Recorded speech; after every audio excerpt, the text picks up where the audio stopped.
Daredevil Season 1 is the first Netflix-adjacent MCU show and tells the story of a blind lawyer turned vigilante named Matt Murdock, who is played by Charlie Cox, and he goes around Hell's Kitchen to try and stop the criminal underworld and to take down Wilson Fisk. I remember when this show first came out real vividly. I had the Wii back then, and that's how I watched Netflix back in the day.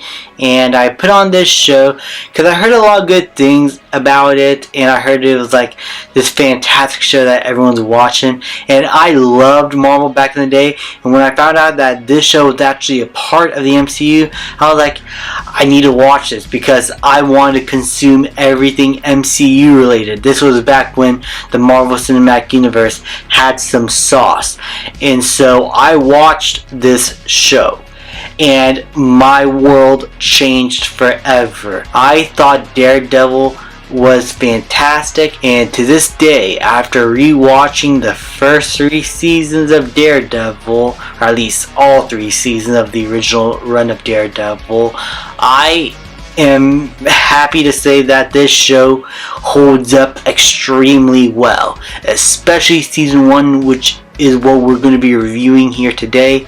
I think season 1 of Daredevil is one of the greatest seasons of television out there. From the characterization of Matt Murdock and Wilson Fisk, and how these two characters are in some ways trying to make Hell's Kitchen a better place, but both have different ideologies and philosophies on how it should be done. And both characters are both really flawed and not really the best kinds of people to be around. Sure, Matt Murdock is a lawyer, a really good one at that, but his vigilantism is what is keeping him from being the perfect human being, because while he is being a vigilante to try and save other people in Hell's Kitchen, he's bringing in a lot of violence, he's bringing in a lot of criminals that could get close to his friends, and a lot of his actions have major consequences, and not all the time he's able to come out of a situation on top.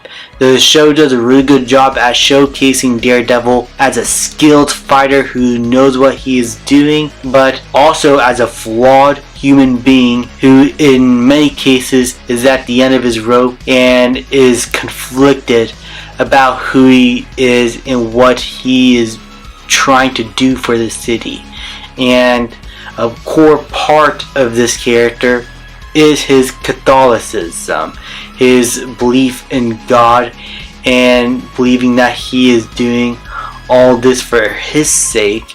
And while this season doesn't delve into that aspect of the character all that much, it is prevalent from the first scene of the first episode when he has his talk with the priest of this church, and he is in confession and letting out all his grievances and his deep thoughts as to what he feels like he should be doing and what he feels like he needs to do for the city.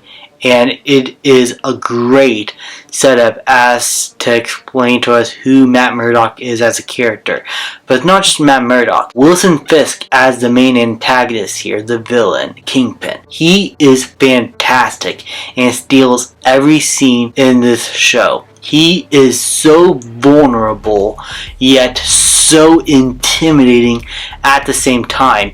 And when we explore a lot of his backstory as to why he became who he is, you become even more fascinated with this character, because you can't imagine someone seeming so fragile at times, especially to the woman he loves, yet in every scene you can still tell that something in the back of this guy's mind is like a ticking time bomb that's just waiting to explode in anger.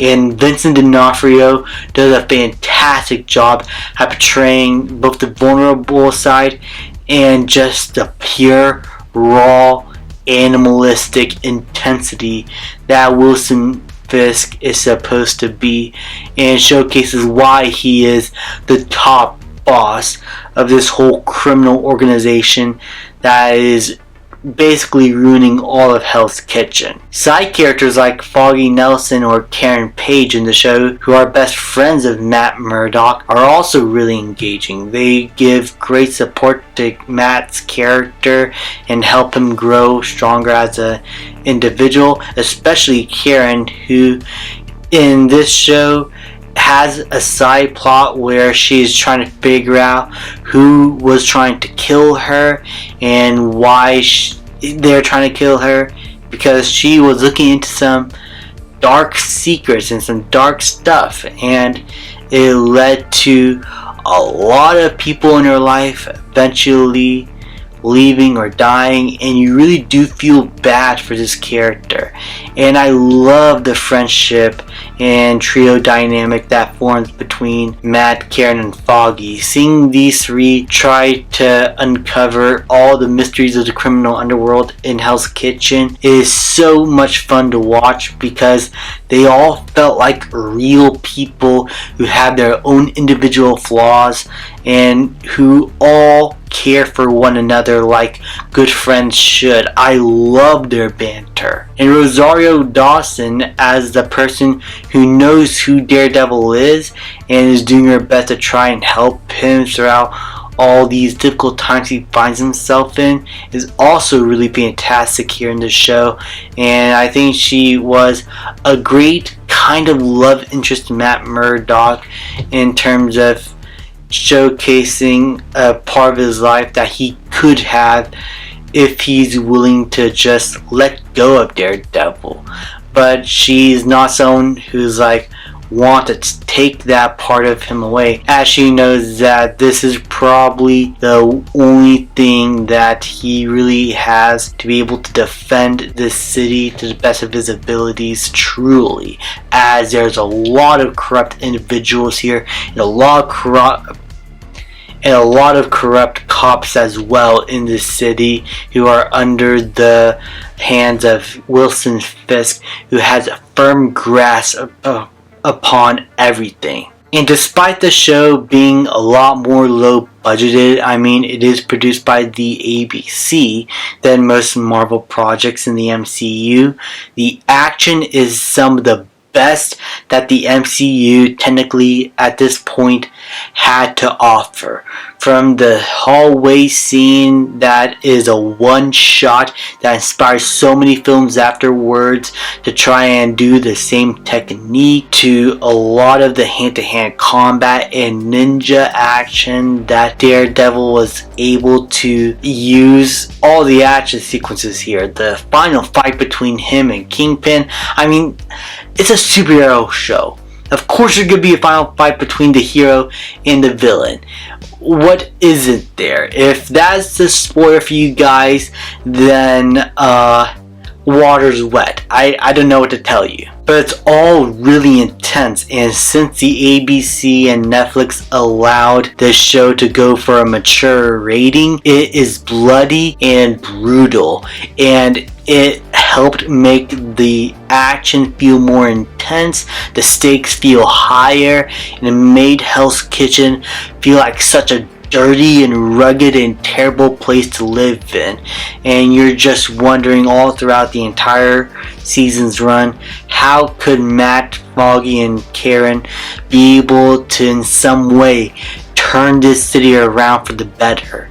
It is a really good plot point and storyline that I loved watching these characters try to navigate their way through, and the whole production design and cinematography of this show is dirty and grimy and fits the tone and aesthetic that the story is trying to go for really well. I love the dark undertones here and how a lot of the city lights are so contrasted with the dark shadows. It almost felt like a neo-noir type of story that we were watching, and it felt so different and unique to anything I have watched at the time. Really, I cannot think of anything negative to say. This show is literally peak. The characters are peak. The action is amazing. The cinematography, the music, the directing, how each scene is able to pace itself out real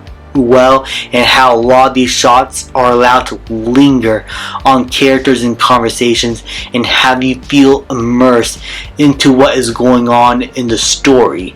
The show is so particularly done, and I just love how it was able to pull off such, and I loved how they were able to pull off such a character like Daredevil, who just came from a bad early 2000s film and now is hailed once again as one of the greatest superheroes like ever.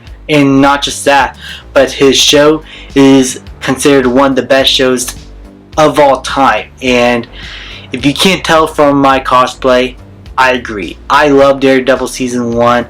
I love Kingpin. I love the action. I love the story. I love the dark undertones. And if you haven't seen Daredevil, I highly recommend you guys go check this out. I'm going to give Daredevil Season 1 an A+. Thank you guys so much for watching. Please leave a like, subscribe, comment, and I'll see you guys next time.